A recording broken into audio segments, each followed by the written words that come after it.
Hey guys, what's going on? Welcome to the Cellar. I'm going to go over some different color correction tips. Just like I prefaced in my blog post, I wanted to preface this as well. I am definitely not a color correction expert. I'm actually just sharing some of the things I learned that actually helped me bring my game to the next level because I was really floundering out there. So let's start over. I got this shot here. You can see I have actually everything on there. That's the color corrected image. I'm going to take off all of the effects one at a time, and I'm going to show you exactly how I achieved that. So this is the original shot, and I started out with this, and then using the order I detailed in the blog post that I learned off of the Shane Herbert's blog that he learned off of Stu Maskowitz and then put it on the blog. I got these kind of tips, and it worked phenomenally. So what I used to do was kind of go in and just adjust the midtones. If you could see down here, we have the RGB parade. We have the vector scope with the skin tone line. And then you have this thing, which I know exactly what it is, but I don't really use it too often, to be honest with you. Mostly this is just the monitor to tell you where, in this image, exactly where the light is and the different luminances. So over here, the vector scope, I just kind of pay attention to this line because I want to make sure that I don't mess up my skin tones with any adjustments I make. So the first thing I did, according to the process, was I brought in the fast color corrector. You can see on the fast color corrector, it's got this big U balance and angle wheel that you can adjust everything. And then also it has down here, which are the input levels. Now, the input levels are probably the most important thing to start with. So you can set with a color picker your black, gray, and white levels if you have clear black, gray, and white in the shot. A lot of times you don't have one or the other, but a lot of times you have at least one, so it's a good place to start. But really, just using your eye and adjusting the input levels, you could see as you watch the RGB parade and the image and the skin tone line at the same time, as I adjust my levels, you can see all of the kind of changes it makes. Actually, I have to put it on first. Okay, so here, as I adjust my levels, you can see all of the different changes it makes both to the luminance in the shot and also the RGB. But the skin tone line's not moving much, which is kind of cool, so I don't have to worry about that. Now I adjust the white levels on the input lines, the same thing, but instead of the bottom moving from the shadows, it starts moving from the top, and it's a good way to set your points. So once I achieved the balance I'm looking for, I then went over to the U, and I adjusted this. And as you can see, this little wheel, it's so easy to turn. When I look at the original shot, as I take off the effect, you can see it's a lot of orange and red in the shot. At least that's what I see. I see a lot of orange and red that I want to kind of take away, because when we shot this, we wanted kind of a cold background and a warm front. So what I did was I moved this wheel around, and watching the monitor, again, I have to turn on the actual effect, watching the monitor as I move the wheel around, you can see how everything changes. See how the RGB parade changes and the balance changes as I shift this, and see how the skin tone line changes as well. So what I want to do is kind of adjust it to the color I wanted. So because it's orange and blue over here, it's orange and yellow over here with the colors that I didn't like, I want to bring it towards the opposite end of the spectrum. And that's how I'm going to get the image that I'm looking for. And I'm also going to want to make sure that my blues and greens and reds are about even, and also that my skin tone line, I'm on the skin tone line. So that's what I'm adjusting as I go through. So this is what I wound up with here. And once I was done with these minor adjustments, this is the image I had. I'm going to move on to Colorista. Now, the reason I use Colorista is 'cause it's got pretty much everything you can need in there in one simple thing. But mostly, I use it for the curves. So let me turn on. You can see the difference. So that's the image without the Colorista.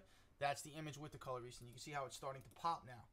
And the way that's working is I actually adjusted all of the master levels for the RGB and then individually for the red, green, and blue.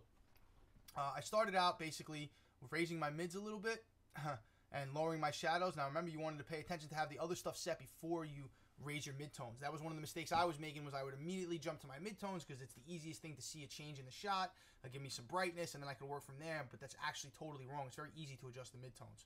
So what you want to do with the midtones is you want to actually have it between 60 and 70 IRE. And these you can see here, right here, these little peaks here, that's pretty much your midtones. And you can see that the blue one's a little higher than the green and the red, okay? But that's done on purposely, and I'll show you.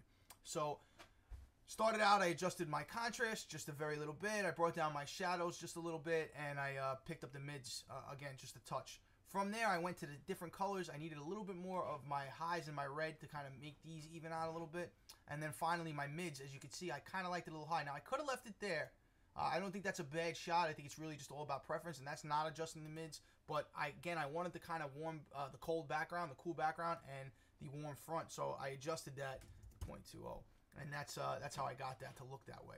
Now from there, once I pretty much played with these, the one key thing that I learned that was probably the biggest thing of all was balance. Now if I adjust the midtones, okay, right, which I raised about 0.4, I have to compensate that by adjusting my saturation.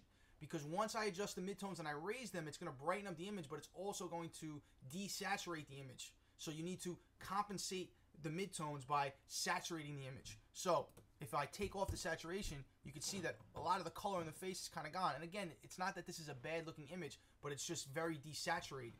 And again, a lot of the color in the skin tone line, if you can see here, it's kind of not spreading out along that line. So you bring up the saturation and watch the line, and it kind of stretches it out above that line, which is nice. So it gives me back what I had to begin with, and it gives me back the color in the face that I was looking for without messing up my background. So once I had the colorista and fast color corrector done, and again, people who have more expertise at this will be able to tell you the reason why these things happen, and I'm reading and following this stuff all the time. But the key aspect to understand is that everything is related. Everything is a balance, and then when you adjust one thing, it's going to affect the other, and so forth and so on. And as long as you know what you're doing and what that is, you can always kind of play around and figure out how to get that image to look that way.